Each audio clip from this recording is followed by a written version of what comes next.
So what do we mean by impact? During the impact phase, we want to really assess where we are so that we can understand the pace of the change. What is a business driver? Is this a merger, acquisition, or divestiture?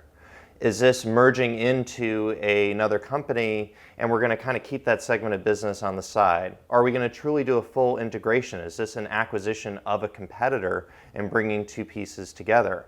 Is this a divestiture? Are we spinning off a segment of the business? Understanding the business driver behind your change relating to merger, acquisition, and divestiture helps define the pace and how long you have to go through these phases. This will also give you insight into the urgency of change from your management and leadership team. It's also time to get back to best practices. This is the phase where you're not going to skip your one-on-ones. So often we have teams that have been working together and collaborating for so long, they've gotten comfortable with each other. This is where you're, oh, do you want to meet today? No, we'll push it another week. This is the time to get back to basics and ensure that you're following your best practices from an HR standpoint.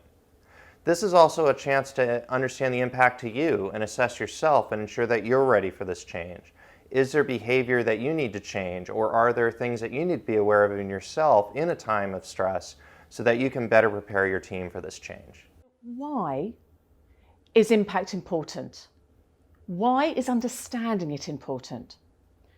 Well, it is only by understanding the factors that impact change within projects, mergers, acquisitions, and divestitures that we can develop a strategy, the cunning plan, if you like, to move from there to integration as quickly, as smoothly, and as cost effectively as we can.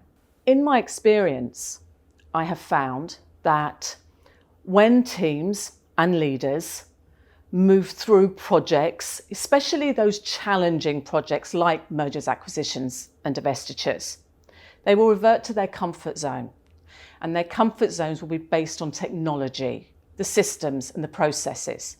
But in fact, where we need to focus a lot of our energies are on the people.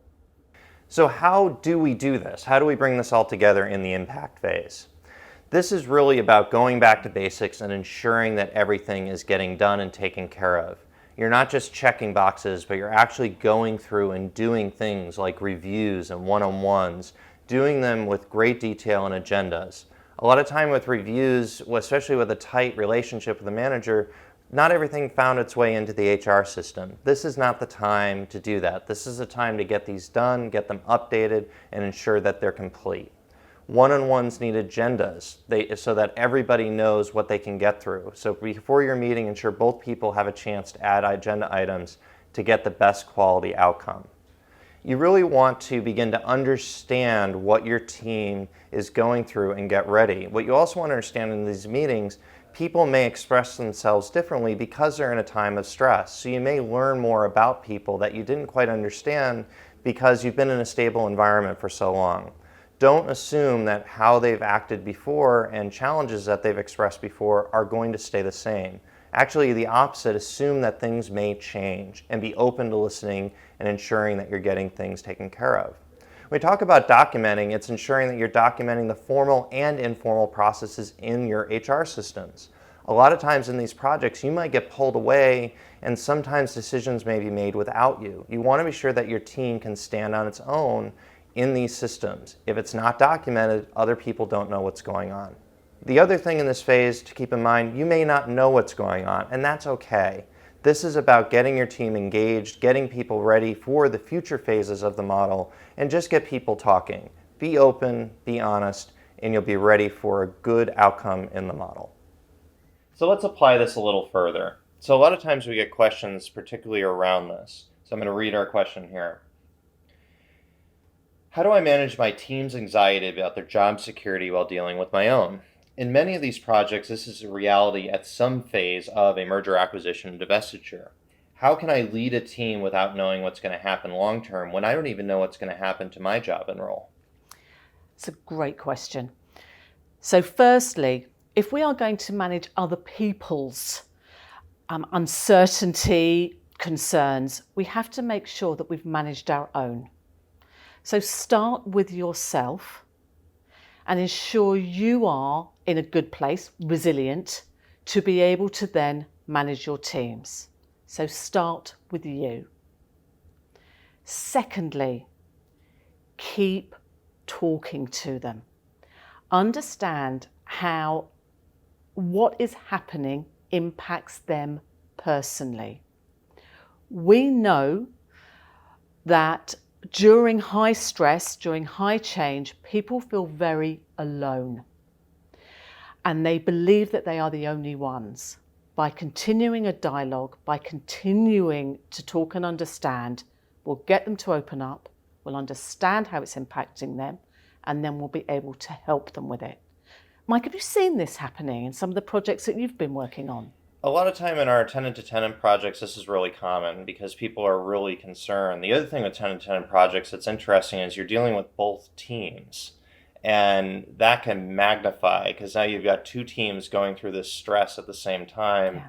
And that makes it even more challenging when we're dealing with these kinds of projects. I think with the part that you mentioned about just having the dialogue in itself shows positive step. And I think as we started building this framework, that in itself helps you get ready for these other phases. So you may not know what's going on now, but at least you're kind of doing your inventory, understanding what's going on in your team so that you can be better prepared for the other phases. Something that's just struck me is when so much is happening, as well as the day job, it's important to sit down, get your book, get your notebook. What are the facts here? What is impacting them from all areas so that you can decipher the fact from the fiction and then deal with the processes, the systems, the change and the people logically. And it's amazing where we don't want to remove the emotion, so to say, but at the same time allowing yourself to, I guess, temporarily remove the emotion, but get down and document these basic things might get you more prepared for your projects ahead. Last thing I would say is ensure that you've built your support network. So your resilience, whether that's through your peer group, perhaps we'll talk about that a little bit later, but also talk to your boss, talk to your line manager, let them know how you feel. Allow them to support you. And if they can't, find someone that can. Great advice. Thank you. Do you think the type of merger, acquisition, or divestiture impacts the change process? I think absolutely, because what it comes down to is the type of merger, acquisition, or divestiture automatically creates almost its own culture, or its almost situation that occurs. If you're acquiring a company that's similar to you, maybe it was a prior competitor, teams are typically going to be combined all the way through the organization. Whereas if you acquired a company that is complementary to your business, a lot of times some aspects of the business like human resources, IT, finance, those areas will combine, but the actual business isn't combining because it's going to be kind of held off on its own in a sister organization. A divestiture in itself is very, very different because now you're actually moving people to another company. And that's a whole different challenge, not only from the data aspect, which is quite difficult to handle, but the emotional impact of you're saying goodbye to people. And you have team members that are on existing teams. And depending the kind of divestiture, entire teams may not move. It may only be certain members of certain teams. And that can be very difficult.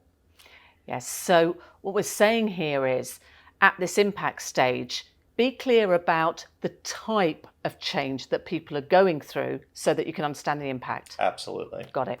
If you want to learn more about our migration services, check out our website, www.quadratech-it.com. And if you want to learn more about how you can coach and develop your leadership teams through this process, why not have a look at my website, www.mjinspire.com. Great. Thank you, MJ. Thank you.